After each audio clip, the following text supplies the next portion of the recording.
고작 한국 기업 하나 빠진다고 중국이 흔들리겠어? 너희는 그냥 우리 부품 조립이나 하는 하청 공장이잖아. 그 말이 나오던 날 선전의 한 공장 서버에 정체불명의 USB 하나가 꽂혔습니다. 그리고 단 72시간 뒤 불이 꺼지지 않던 도시의 밤이 멈췄습니다. 하루아침에 수십만 개의 일자리와 수백 개의 협력사가 동시에 붕괴됐고 세계 2위 경제대국은 작은 나라가 쥔 신뢰의 스위치 앞에서 속수무책이었습니다. 이건 분노도 복수도 아닌 원칙 하나로 판을 끝낸 한국의 선택에 대한 이야기입니다. 끝까지 보시면 왜 전 세계가 한국을 다시 보게 됐는지 알게 되실 겁니다. 자랑스러운 대한민국에 숨겨졌던 이야기가 가슴을 두드린다면 좋아요와 구독, 알림으로 함께 해주세요. 저는 린서윤입니다. 삼성전자 아시아 공급망 보안 책임자죠. 사람들은 제가 차갑다고 말합니다. 틀린 말은 아니에요. 저는 사람보다 증거를 믿거든요. 감정은 거짓말을 하지만 데이터는 거짓말을 하지 않으니까요. 그래서 15년간 이 일을 해올 수 있었습니다. 그날도 평범한 금요일 오후였어요. 선전 공장 보안팀에서 정기 점검 리포트를 올렸는데 한 줄이 눈에 들어왔습니다. 서버실 접근 로그에 미등록 USB 흔적이 있다는 내용이었죠. 시간은 새벽 2시 47분이었어요. 심장이 철렁했습니다. 새벽 2시에 서버실에 들어갈 이유가 없거든요. 전화를 걸었습니다. 현장 보안팀장이 받았어요. 저는 조용히 물었습니다. CCTV 확인했냐고요? 그는 당황한 목소리로 대답했죠. 아직 확인 중이라고요. 저는 끊지 않고 기다렸습니다. 3분이 지났을까요? 그가 다시 말했어요. 협력사 IT 관리자가 들어갔다 나왔다고요. 무릎에 힘이 빠졌습니다. 하지만 확신하기엔 이릅니다. 저는 즉시 포렌식 팀을 소집했어요. 그날 밤 11시 첫 보고가 올라왔습니다. 그 관리자의 노트북에서 설계도 파일 12개가 외부 메일로 전송된 흔적이 발견됐다는 내용이었죠. 수신자는 심천의 경쟁사 계열 이메일이었어요. 떨렸습니다. 분노가 아니었어요. 오히려 차가운 확신이었죠. 이건 단순 실수가 아니라 조직적인 유출이라는 확신이었습니다. 저는 노트북을 열고 원격 접속 프로그램을 실행했어요. 공장 핵심 라인의 전원 제어 패널이 화면에 떴습니다. 손가락이 키보드 위에 멈췄어요. 이 버튼을 누르면 공장이 멈춥니다. 5,000명이 넘는 직원들의 작업이 중단되죠. 협력사 사장들의 전화가 빗발칠 겁니다. 중국 시정부가 항의할 거예요. 하지만 누르지 않으면 증거가 사라집니다. 저는 깊게 숨을 들이쉬었습니다. 그리고 엔터를 눌렀어요. 공장이 멈췄습니다. 모니터 화면에서 하나둘씩 라인 상태가 빨간색으로 바뀌는 게 보였어요. 전화벨이 울리기 시작했습니다. 협력사 사장, 공장장, 생산팀장 모두가 동시에 전화를 걸어왔죠. 저는 받지 않았습니다. 대신 보안팀에 지시했어요. 해당 관리자를 즉시 격리하고 서버실 출입을 전면 통제하라고요. 새벽 4시였습니다. 중국 시정부 담당자에게서 전화가 왔어요. 목소리가 날카로웠습니다. 왜 허가도 없이 공장을 멈췄냐고요. 과잉 대응이라고요. 저는 차분하게 대답했습니다. 보안 사고가 발생했다고요. 조사가 끝나면 재가동하겠다고요. 그는 소리쳤어요. 지금 당장 풀지 않으면 문제가 될 거라고요. 끊었습니다. 떨리지 않았어요. 오히려 머리가 명확해졌죠. 저는 팀원들을 회의실로 불렀습니다. 포렌식 결과를 정리하라고 지시했어요. CCTV 영상, 서버 로그, 파일 전송 기록, 이메일 헤더, 모든 걸 타임라인으로 만들라고요. 우리에겐 6시간이 있었습니다. 아침 10시에 시정부 관계자들이 올 거니까요. 그날 아침 정확히 10시였습니다. 회의실 문이 열렸어요. 시정부 고위 관계자 5명이 들어왔습니다. 표정이 굳어 있었죠. 그들은 앉자마자 말했어요. 즉시 공장을 가동하라고요. 이건 내정 간섭이라고요. 저는 대답하지 않았습니다. 대신 프로젝터를 켰어요. 화면에 CCTV 영상이 떴습니다. 새벽 2시 47분 서버실 문이 열리는 장면이었어요. 한 남자가 들어갔습니다. 4분 후 그가 나왔죠. 저는 영상을 멈추고 다음 화면으로 넘어갔습니다. 서버 접근 로그였어요. 같은 시각 미등록 USB가 꽂혔다는 기록이 선명했죠. 회의실이 조용해졌습니다. 저는 계속했어요. 다음은 노트북 포렌식 결과였습니다. 설계도 파일 12개가 외부로 전송된 흔적, 수신자 이메일 주소, 심지어 파일을 열어본 시각까지 모두 기록돼 있었어요. 마지막 화면은 네트워크 로그였습니다. 지금 이 순간에도 누군가 우리 서버에 접근을 시도하고 있다는 실시간 데이터였죠. 저는 화면을 가리키며 말했습니다. 지금 이 순간에도 빼가고 있습니다. 제가 공장을 멈춘 이유가 여기 있어요. 증거를 확보하기 위해서였죠. 만약 풀었다면 이 모든 기록이 사라졌을 겁니다. 그들은 할 말을 잃었어요. 한 명이 얼굴을 붉히며 일어섰지만 옆 사람이 그를 말렸습니다. 회의가 끝났습니다. 그들은 아무 말 없이 나갔어요. 저는 자리에 그대로 앉아 있었습니다. 손이 떨렸죠. 하지만 이제 시작일 뿐이었어요. 증거를 확보했다고 끝난 게 아니니까요. 진짜 싸움은 지금부터였습니다. 다음 날 아침이었습니다. 출근하자마자 현지 직원이 달려왔어요. 얼굴이 창백했죠. 그가 태블릿을 내밀었습니다. 중국 관영 언론 기사였어요. 제목이 눈에 들어왔습니다. 외국 기업의 오만, 중국 노동자 무시. 기사를 읽는데 손이 떨렸습니다. 내용은 왜곡 투성이었어요.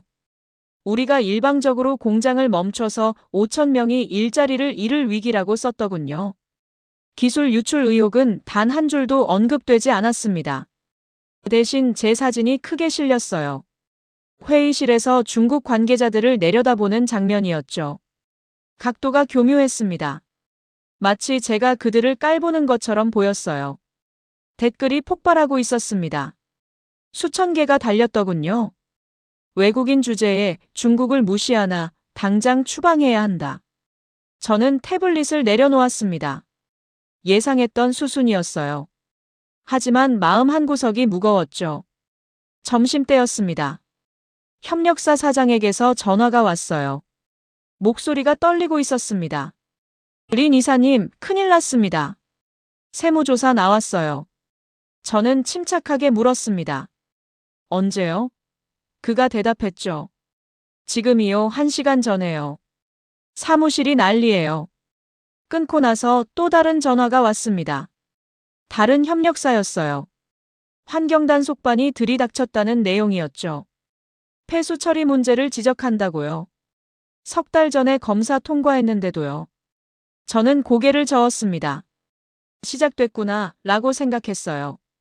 오후 3시 시정부 담당자가 찾아왔습니다. 이번엔 혼자였어요. 그는 앉자마자 말했습니다. 린 이사님, 상황이 좋지 않습니다. 위에서 압력이 들어오고 있어요. 공장을 빨리 재가동하는 게 좋겠습니다. 저는 차를 따라주며 물었어요. 조사는요? 그는 고개를 돌렸습니다.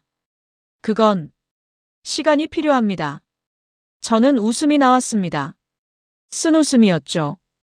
시간이 필요하다는 건 묻어버리겠다는 뜻이었으니까요. 저는 조용히 말했습니다. 조사 결과가 나올 때까지 기다리겠습니다. 그는 한숨을 쉬었어요. 그러시면 어려워질 겁니다. 협력사들도 힘들어질 거예요. 그날 밤 숙소로 돌아왔습니다. 노트북을 열었어요. 뉴스 사이트를 둘러봤죠. 기사가 계속 쏟아지고 있었습니다. 모두 비슷한 논조였어요. 외국 기업의 횡포, 중국 무시, 일자리 파괴. 댓글은 더 심했습니다. 저를 향한 인신공격이 넘쳐났죠. 잠이 오지 않았습니다. 하지만 흔들리지 않았어요. 저는 감정으로 일하는 사람이 아니니까요. 대신 해야 할 일을 정리했습니다. 노트에 적었죠. 협력사 내부자 접촉, 댓글 IP 추적, 유출 루트 확보. 셋 다 시간이 걸리는 작업이었습니다. 다음 날부터 움직였습니다. 조용히요. 먼저 협력사에서 일하던 한국인 직원을 만났어요. 그는 고개를 숙이며 말했습니다. 이사님, 사실 알고 있었어요. 그 관리자가 이상하다는 거요. 밤에 자꾸 서버실 근처를 왔다 갔다 했거든요. 저는 녹음기를 켰습니다. 자세히 말해달라고 했어요. 일주일이 지났습니다. 세무조사는 계속됐고 환경 단속도 이어졌어요. 협력사 사장들이 하나둘 찾아왔습니다. 표정이 지쳐 있었죠. 한 사장이 말했어요. 린 이사님, 우리 살려주세요. 공장 돌려주세요. 저는 미안했습니다. 정말로요. 하지만 말할 수 없었어요. 조금만 더 기다려달라고요. 언론은 더 거세졌습니다. 이젠 제 국적까지 들먹였어요. 한국 기업이 중국을 무시한다는 프레임이 굳어지고 있었죠. SNS에선 불매운동 이야기까지 나왔습니다. 본사에서 전화가 왔어요. 임원이 물었습니다. 린 이사, 통제 가능한가? 저는 대답했습니다. 네, 가능합니다. 하지만 확신은 없었어요. 밤마다 창밖을 바라봤습니다. 공장 불빛이 꺼져 있었죠. 협력사 건물도 어두웠어요. 제 결정 때문에 수천 명이 일을 못하고 있었습니다. 가슴이 무거웠어요. 하지만 물러설 수 없었죠. 증거를 확보하지 못하면 이 모든 게 의미 없으니까요. 2주일째였습니다. 더 이상 기다릴 수 없었어요. 협력사 내부자 진술은 확보했지만 결정적 증거는 나오지 않았습니다. 그 사이 압박은 계속됐죠. 시정부는 매일 전화를 걸어왔고 협력사들은 무릎을 꿇었어요. 언론은 저를 악마로 만들고 있었습니다. 그날 밤 11시였어요. 저는 노트북 앞에 앉아 있었습니다. 본사 CEO 이메일 주소가 화면에 떠 있었죠. 커서가 깜빡이고 있었어요. 손이 떨렸습니다. 이 메일을 보내는 순간 모든 게 바뀔 테니까요. 타이핑을 시작했습니다. 길게 쓰지 않았어요. 단 3문장이었습니다. 공급망이 공격받고 있습니다. 증거는 확보했으나 보호받을 수 없습니다. 남으면 더 잃습니다. 발송 버튼에 손가락을 올렸어요. 숨을 깊게 들이쉬었습니다. 그리고 눌렀죠. 답장은 빨랐습니다. 30분 뒤였어요. CEO 직접 전화였죠. 목소리가 낮았습니다. 확신하나? 저는 대답했어요. 네, 확신합니다. 그가 물었습니다. 얼마나 걸리나? 저는 계산했어요. 사흘이면 됩니다. 침묵이 흘렀습니다. 그리고 그가 말했죠. 진행하게. 끊자마자 움직였습니다. 먼저 물류팀장에게 전화했어요. 새벽 2시에 무진동 트럭 15대를 공장 뒤편에 대기시키라고 했습니다. 그는 놀라 물었죠. 이사님, 뭘 옮기시려고요? 저는 짧게 대답했습니다. 핵심 설비요. 질문 마세요. 다음은 보안팀이었습니다. 야간 경비를 3배로 늘리라고 지시했어요. CCTV는 외부 송출을 차단하고요. 누가 물어보면 정기 점검이라고 하라고 했습니다. 팀장이 조심스럽게 물었어요. 이사님, 혹시 이동하시는 겁니까? 저는 대답하지 않았습니다. 그냥 지시만 따르라고 했죠. 새벽 2시였습니다. 공장 뒤편에 트럭들이 줄지어 섰어요. 엔진 소리가 거의 들리지 않았습니다. 특수 제작된 무진동 차량이었죠. 작업자들이 조용히 움직이기 시작했습니다. 핵심 설비를 하나씩 들어 올렸어요. 반도체 검사 장비, 정밀 가공기, 품질 관리 시스템. 모두 대체 불가능한 것들이었습니다. 저는 멀리서 지켜봤어요. 가슴이 무거웠습니다. 이 설비들은 5년 동안 이곳에 있었어요. 중국 직원들이 매일 만지고 돌보던 기계들이었죠. 이제 떠납니다. 아마 영영 돌아오지 않을 거예요. 다음 날 아침이었습니다. 본사에서 긴급 화상회의 소집 통보가 왔어요. 임원진 전원 참석이었죠. 화면에 12명의 얼굴이 떴습니다. 표정들이 굳어 있었어요. 한 임원이 먼저 말했습니다. 린 이사, 이건 너무 극단적이지 않은가? 중국 시장을 포기할 순 없어. 또 다른 임원이 거들었어요. 협상 여지는 없나? 시정부랑 타협하면 되잖아. 저는 화면을 보며 천천히 말했습니다.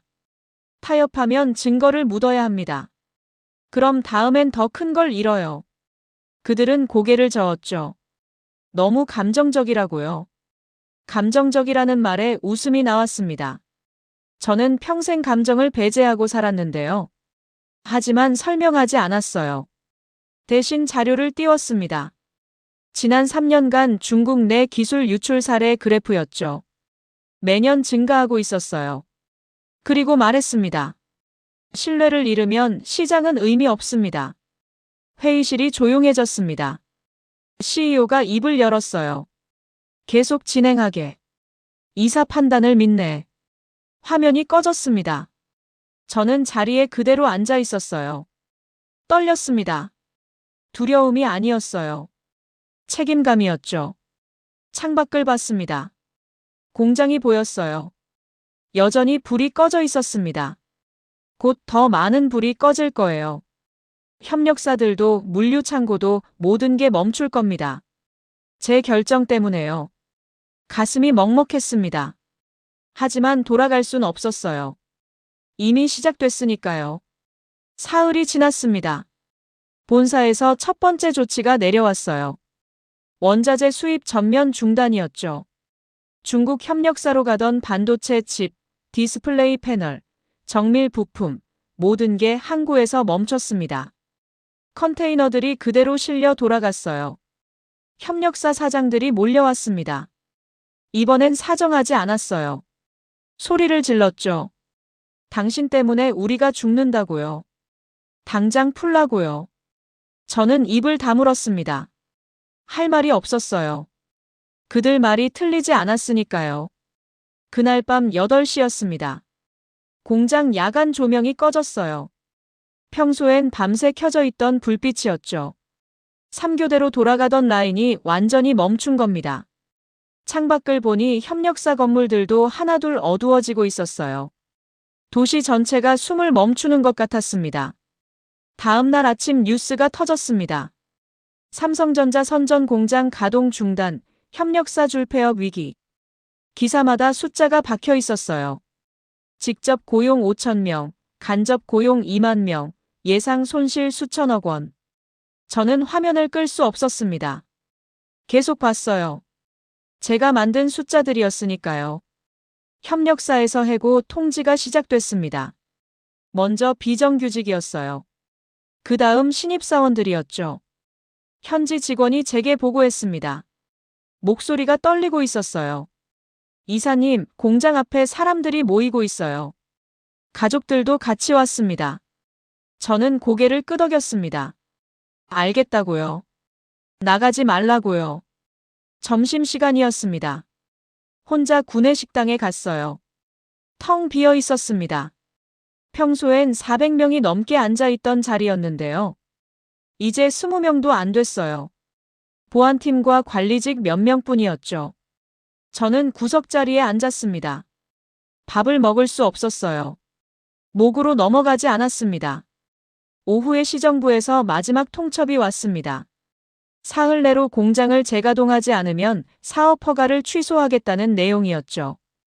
법적 조치도 검토한다고 했어요. 저는 문서를 본사에 전달했습니다. 답은 짧았어요. 무시하게. 그날 저녁 숙소로 돌아왔습니다. 샤워를 했어요. 물이 차가웠습니다. 온수가 제대로 안 나왔죠.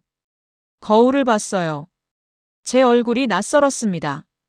눈밑이 까맣게 내려앉아 있었고요. 입술이 갈라져 있었어요. 10년은 늙은 것 같았습니다. 잠을 잘 수 없었습니다. 옥상으로 올라갔어요. 도시가 내려다 보였습니다. 평소엔 불빛으로 가득했는데 이제 어둠이 더 많았어요. 공장 지역이 특히 어두웠죠. 멀리서 사이렌 소리가 들렸습니다. 누군가 다친 걸까요? 아니면 싸움이 난 걸까요? 바람이 불었습니다. 차가웠어요. 3월인데도 겨울 같았습니다. 저는 난간에 기댔어요. 무릎에 힘이 풀렸습니다. 주저앉았죠. 그냥 그 자리에 앉아 있었어요. 얼마나 지났을까요? 1시간쯤 됐을 거예요. 전화벨이 울렸습니다. 어머니였어요. 뉴스 봤다고요? 괜찮냐고요? 저는 대답했습니다. 네, 괜찮아요. 목소리가 떨렸습니다. 어머니가 말했어요. 서윤아, 내가 잘하고 있는 거 맞지? 저는 대답할 수 없었어요. 모르겠다고요. 정말 모르겠다고요. 끊고 나서 울었습니다. 15년 만에 처음이었어요. 소리내지 않았습니다. 그냥 눈물만 흘렀죠. 멈출 수가 없었어요. 우리가 이걸 시작한 걸까요? 아니면 막은 걸까요? 대답을 알 수 없었습니다. 새벽이 됐습니다. 동쪽 하늘이 밝아지고 있었어요. 저는 일어났습니다. 옷을 털었죠. 숙소로 내려갔어요. 노트북을 열었습니다. 할 일이 남아 있었으니까요. 멈출 수 없었어요.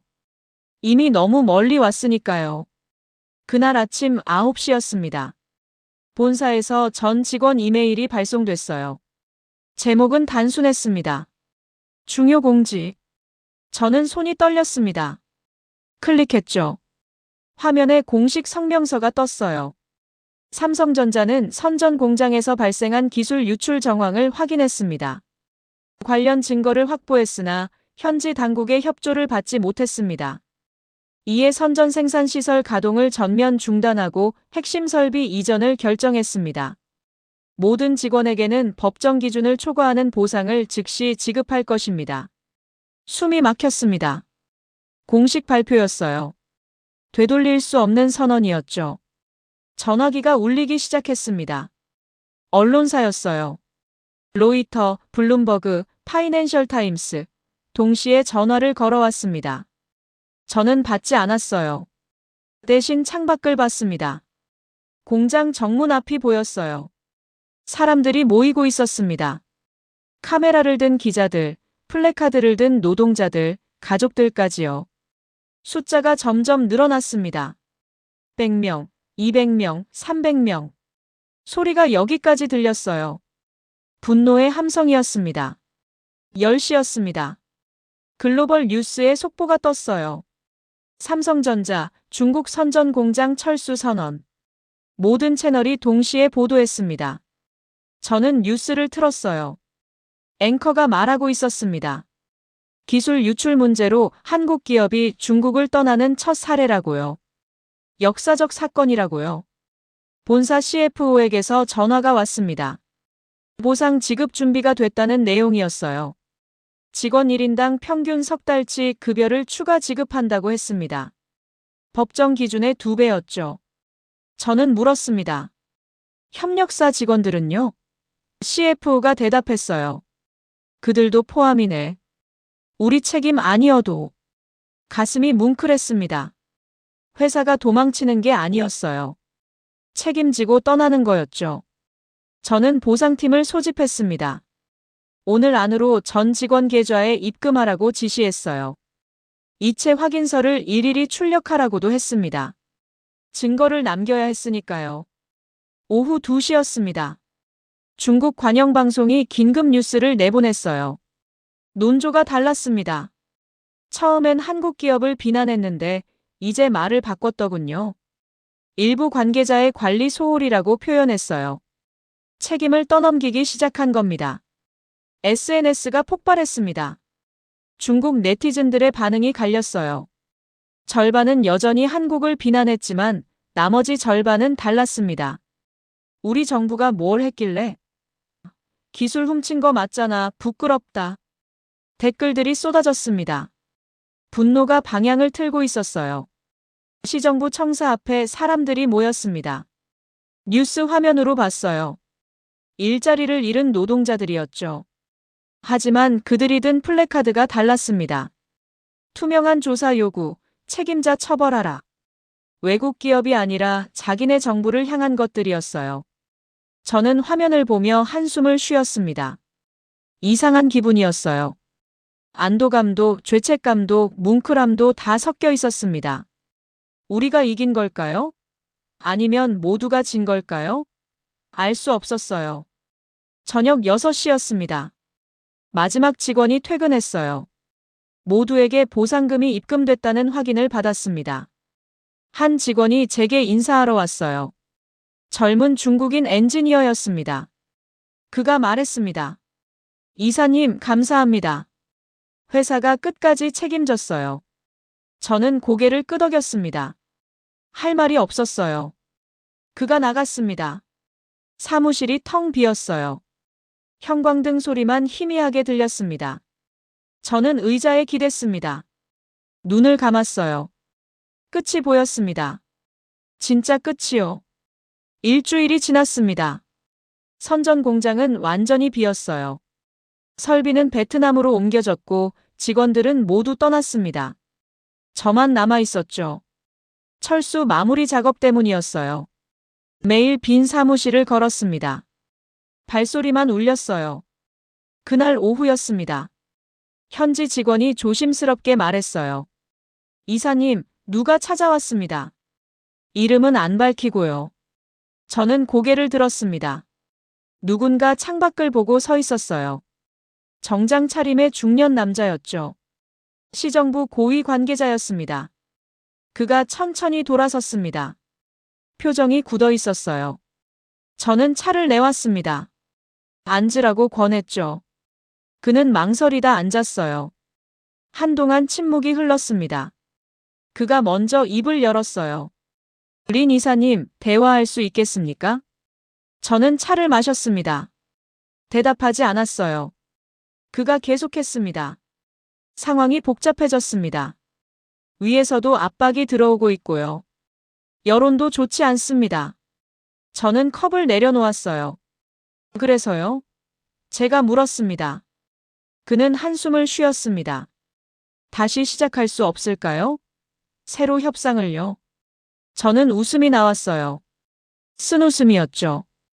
이제 와서 협상이라고요? 그는 고개를 숙였습니다. 알고 있습니다. 우리 잘못이 컸어요. 하지만 기회를 주십시오. 이틀 뒤였습니다. 호텔 회의실에 다시 앉았어요. 이번엔 5명이 아니라 3명이었습니다. 핵심 인물들만 왔죠. 테이블 위에 아무것도 없었어요. 녹음기도 서류도 없었습니다. 비공식 자리였으니까요. 저는 가방에서 태블릿을 꺼냈습니다. 화면을 켰어요. 그들 앞으로 밀었습니다. 3가지 조건이 적혀 있었죠. 그들은 화면을 내려다봤어요. 얼굴이 굳어졌습니다. 첫 번째였습니다. 외자기업 기술보호법 제정이었어요. 단순 가이드라인이 아니라 법으로 만들라는 거였죠. 처벌 조항까지 포함해서요. 한 사람이 고개를 저었습니다. 그건 시간이 걸립니다. 저는 대답했어요. 그럼 기다리겠습니다. 2번째였습니다. 이번 사태 책임자 공식 처벌이었어요. 기술 유출에 관여한 협력사 관리자는 물론 관리 감독을 소홀히 한 담당 공무원까지요. 그들은 서로를 쳐다봤습니다. 입술을 깨물었어요. 내부 문제라고요. 저는 고개를 저었습니다. 우리 문제이기도 합니다. 3번째였습니다. 공장 재가동 전에 윤리품질 교육센터를 설치하라는 조건이었어요. 모든 직원이 한 달간 교육을 받아야 한다는 내용이었죠. 한 사람이 버럭 소리쳤습니다. 교육이라니요? 우릴 학생 취급하는 겁니까? 저는 침착하게 대답했습니다. 기술만 가르치는 게 아닙니다. 신뢰를 가르치는 겁니다. 그가 얼굴을 붉혔어요. 이건 굴욕입니다. 받아들일 수 없어요. 저는 태블릿을 거뒀습니다. 그럼 협상은 여기까지입니다. 일어서려는데 한 사람이 말했습니다. 잠깐만요. 나이든 관계자였어요. 그가 저를 보며 물었습니다. 린 이사님은 왜 떠나지 않습니까? 이미 설비도 옮겼고 직원도 없는데요. 여기 남아있을 이유가 없잖습니까? 저는 다시 앉았습니다. 그를 똑바로 봤어요. 천천히 말했습니다. 저는 이 도시를 미워하지 않습니다. 사람들도 미워하지 않아요. 다만 시스템을 믿을 수 없을 뿐입니다. 그게 바뀌지 않으면 누가 와도 똑같을 겁니다. 그가 고개를 끄덕였습니다. 알겠습니다. 검토하겠습니다. 저는 명함을 꺼냈어요. 테이블 위에 놓았습니다. 일주일 드리겠습니다. 일주일 뒤에도 답이 없으면 저도 떠납니다. 영영요. 회의실을 나왔습니다. 복도가 조용했어요. 저는 창밖을 봤습니다. 도시가 보였어요. 여전히 어두운 곳이 많았습니다. 하지만 조금씩 불이 켜지고 있었어요. 변화가 시작되고 있었습니다. 엿새가 지났습니다. 시정부에서 답이 왔어요. 3가지 조건을 모두 수락한다는 내용이었죠. 법안 초안을 첨부했고 책임자 명단도 있었습니다. 저는 태블릿을 내려놓았어요. 떨렸습니다. 기쁨이 아니라 두려움이었죠. 이제 제가 약속을 지켜야 했으니까요. 교육센터 설치가 시작됐습니다. 공장 2층 회의실을 개조했어요. 강의실로 꾸몄습니다. 책상 50개, 프로젝터, 화이트보드를 설치했죠. 벽에는 한글과 중국어로 쓴 문구를 붙였어요. 품질은 기술이 아니라 마음입니다. 본사에서 명장 3명이 왔습니다. 평균 나이 60대였어요. 반도체, 디스플레이, 품질 관리 분야의 전문가들이었죠. 그들은 가방 하나씩만 들고 왔습니다. 화려한 PPT도 두꺼운 교재도 없었어요. 대신 작은 상자들을 가져왔습니다. 불량품들이었죠. 첫 교육은 월요일 아침이었습니다. 50명이 강의실에 앉았어요. 재입사를 희망하는 직원들이었습니다. 표정이 굳어 있었어요. 어떤 이는 팔짱을 끼고 있었고 어떤 이는 고개를 숙이고 있었죠. 저는 강단 옆에 섰습니다. 김철수 명장님이 앞으로 나왔어요. 허리가 약간 굽은 노인이었습니다. 그는 인사도 하지 않았어요. 대신 상자에서 작은 부품 하나를 꺼냈습니다. 반도체 칩이었죠. 겉보기엔 멀쩡했어요. 하지만 명장님이 확대경을 들이댔습니다. 모니터에 화면이 떴어요. 미세한 금이 보였습니다. 머리카락보다 가는 선이었죠. 명장님이 조용히 물었습니다. 이게 뭔지 아십니까? 아무도 대답하지 않았어요. 명장님이 말을 이었습니다. 불량품입니다. 출하되면 안 되는 거예요. 그가 화면을 바꿨습니다. 사고 사진이 떴어요. 공장에서 기계가 폭발한 장면이었습니다. 명장님이 말했습니다. 작년에 동남아에서 일어난 일입니다. 이런 불량 칩 하나 때문이었어요. 3명이 다쳤고 1명은 손가락을 잃었습니다. 강의실이 조용해졌습니다. 명장님이 칩을 들어 올렸어요. 천천히 말했습니다. 이걸 그냥 출하하면 누가 다칠까요? 침묵이 흘렀습니다. 아무도 입을 열지 않았어요. 명장님은 기다렸습니다. 5분, 10분 계속 서 있었죠. 한 청년이 고개를 들었습니다. 26쯤 돼 보였어요. 그가 떨리는 목소리로 말했습니다. 저, 말씀드려도 될까요? 명장님이 고개를 끄덕였습니다. 청년이 일어섰어요. 얼굴이 붉어져 있었습니다. 그가 말했습니다. 전 그냥 안 걸리면 된다고 생각했습니다. 검사를 통과하면 괜찮은 거라고요.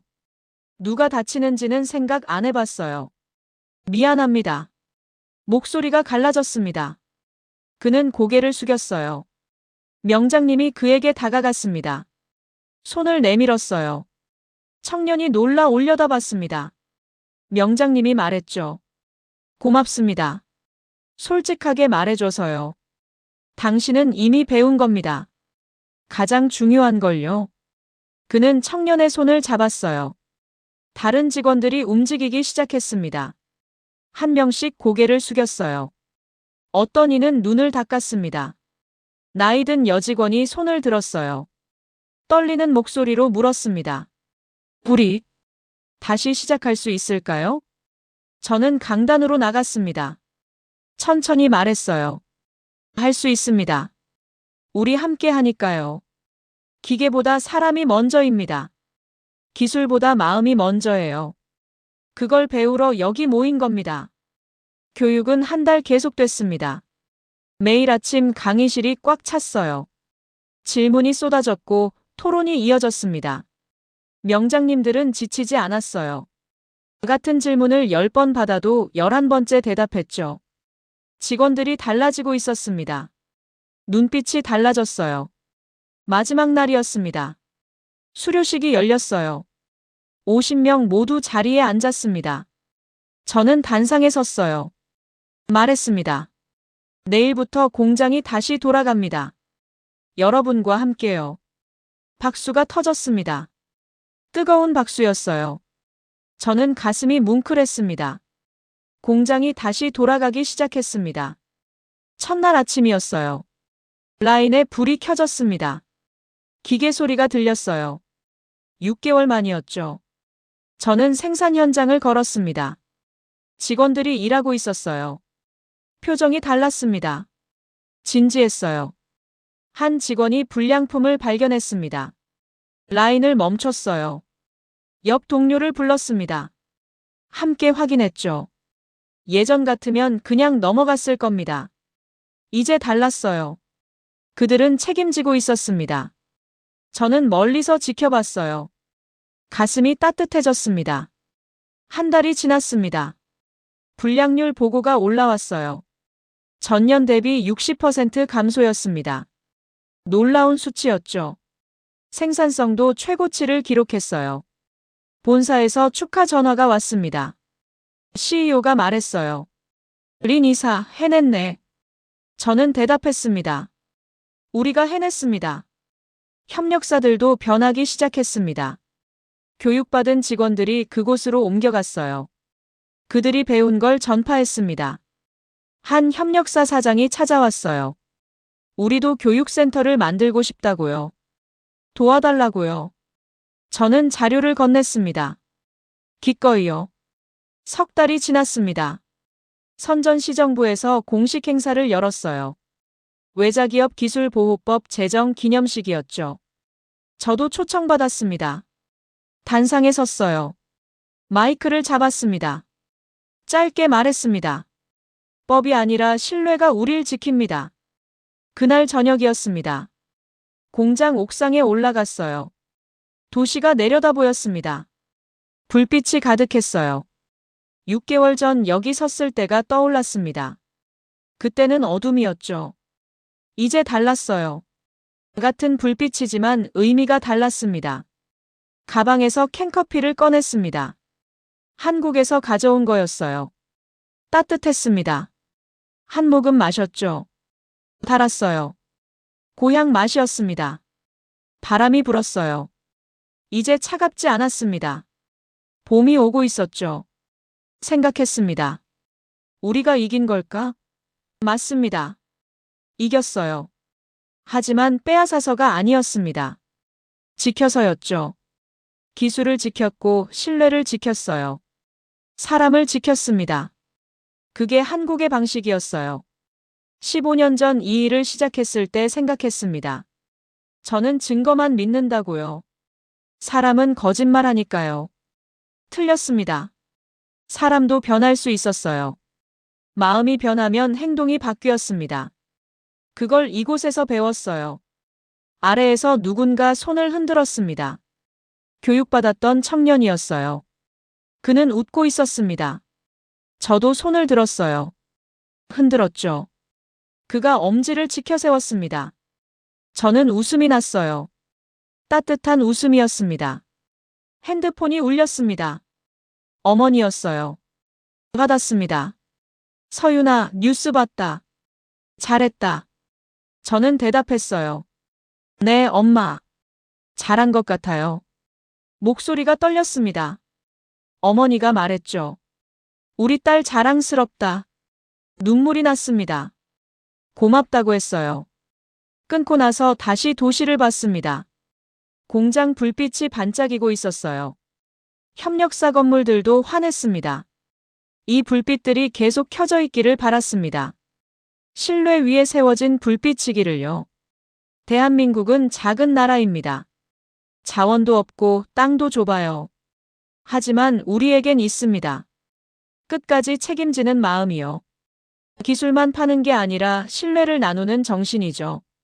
그게 우릴 여기까지 오게 했어요. 캔커피를 다 마셨습니다. 빈 캔을 가방에 넣었어요. 옥상을 내려갔습니다. 내일 또 일해야 했으니까요. 계속 걸어가야 했습니다. 멈추지 않고요. 여러분은 언제 한국이 자랑스러우셨나요? 어떤 순간에 가슴이 뭉클하셨는지 댓글로 나눠주세요. 좋아요와 구독 부탁드립니다. 더 열심히 한국의 이야기를 계속 전하겠습니다.